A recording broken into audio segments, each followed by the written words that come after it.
Ахмет Байтұрсынұлы ат пен есек. Біреудің есегімен бар еді аты, апарар бір қалаға болды затты. Атымен есегіне артып алып, аяңдап жолға түсіп келе жатты. Жүк ауыр, есек сасып алақтады. Иесі демалуға қаратпады, әлі кетіп. Жығыларға таяғанда жалынып, атқа есек сөз айтады. Ат, досым, жүгім ауыр, хәлім бітті. Емеспін жүре алатын енді тіпті. Зорығып жолда өліп қалатынмын, алмасаң ауыстырып біраз жүкті. Ат оған ешбір жауап қайтармайды. Ауырлап жүгін есек қайқаңдайды.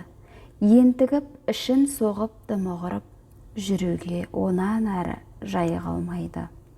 Жығылды есек байғұс дымы құрып, тұрмады айдаса да иесі ұрып, сойды да жүгін терісін атқа салып, қалаға келе жатты тағы жүріп.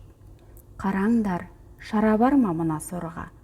Аяғын ат келеді басып зорға, қысымды есек көрген бұда көріп, болдырып, бұлғақтайды оңды солға.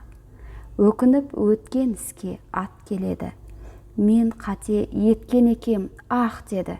Есектен аз жүк алып қарасқанда қиындық мұндай маған болар ма еді? Бұл сөзден қандай ғибрат алмақ керек? Мысалы, еткен қайыр бір бәйтерек. Қайырың біреу кеткен болып дерек, көрерсің рахатын көлеңкелеп. Қайырдың ең абзалы бұл дүниеде, біреуге қысылғанда жәрдем бермек. Кейбіреу зор бейнетке тап болады, кей уақыт аз бейнеттен қашамын деп.